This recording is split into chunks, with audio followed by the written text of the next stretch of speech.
alienated or disaffected British Mormon is taking the Mormon Church to court,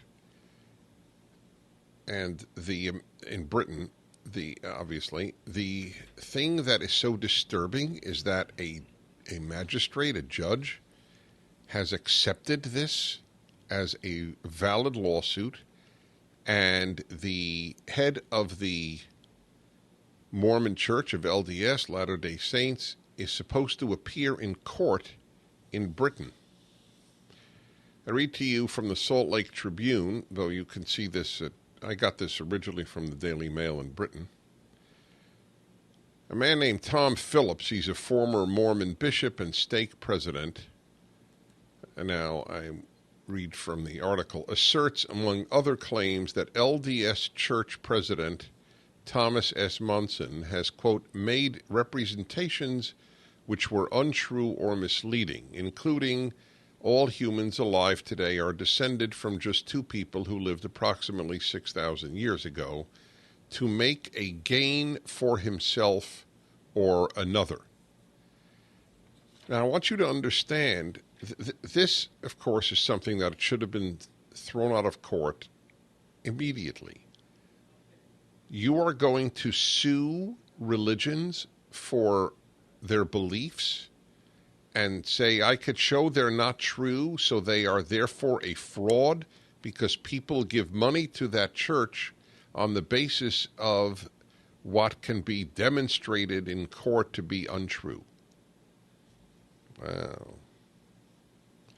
On Friday, a district judge in Westminster Magistrates Court of London issued a summons to Monson, considered a prophet, seer, and revelator in the 15 million member Church of Jesus Christ of Latter-day Saints, to appear March 14th to answer the charges.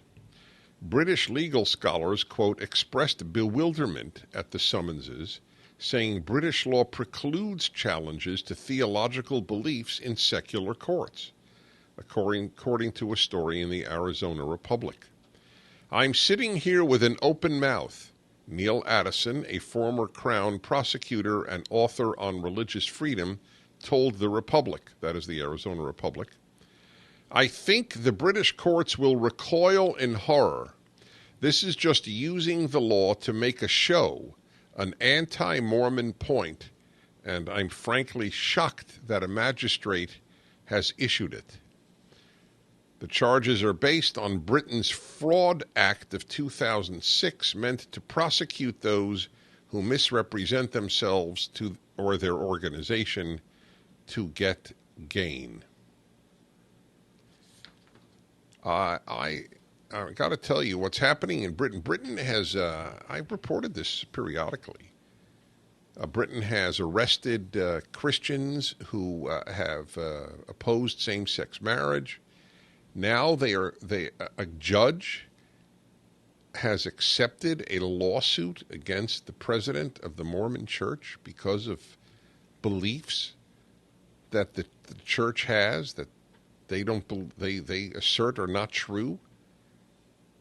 What religion can't go into court then? There's no such thing.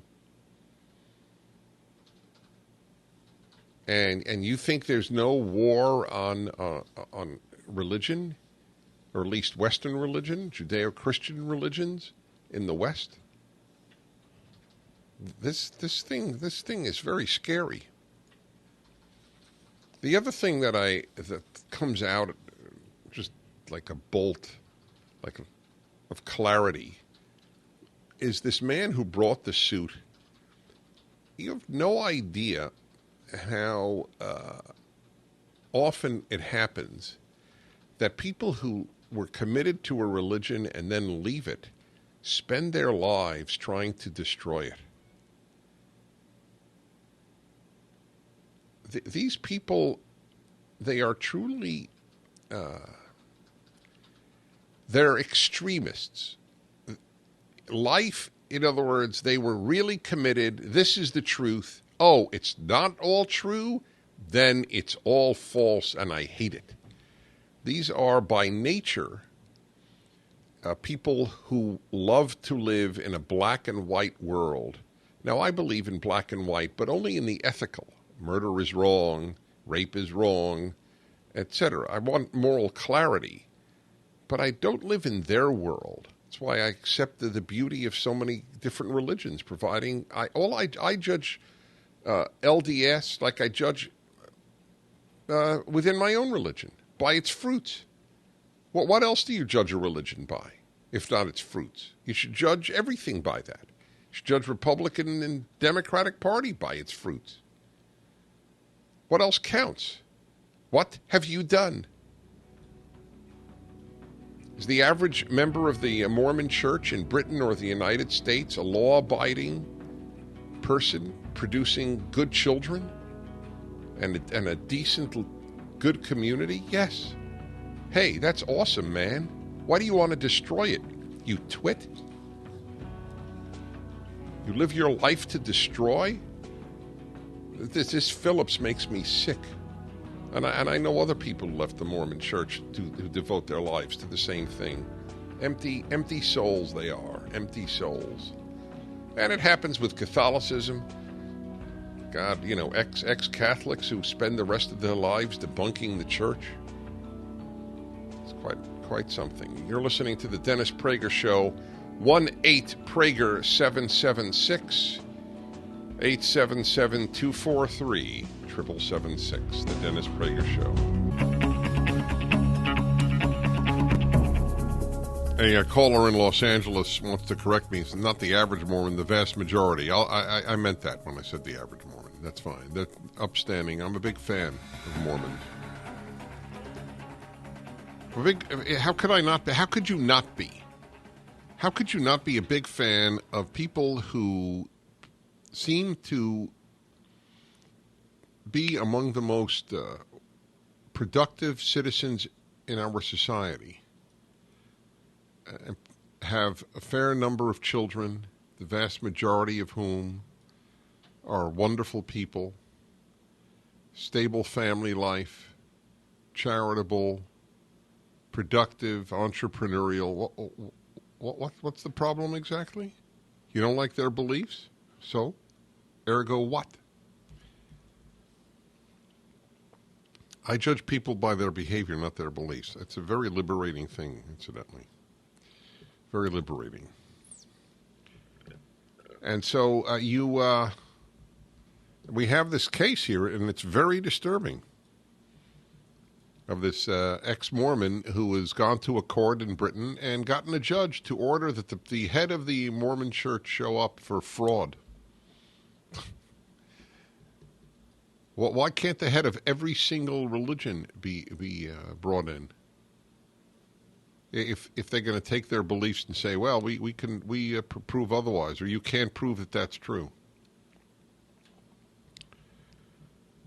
God, I wonder in my own religion, what would they do? Okay, we're going to bring in a rabbi. You claim that God split the sea there when the Israelites left Egypt? Prove it.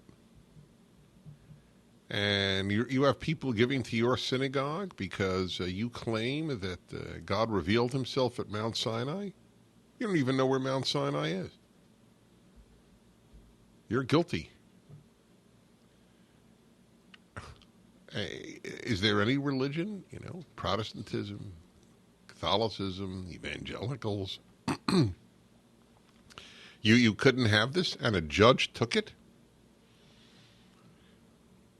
There really is. Please understand, the left likes to make light of it. Oh, they claim there's a war in Christianity. Of course there's a war in Christianity. Please.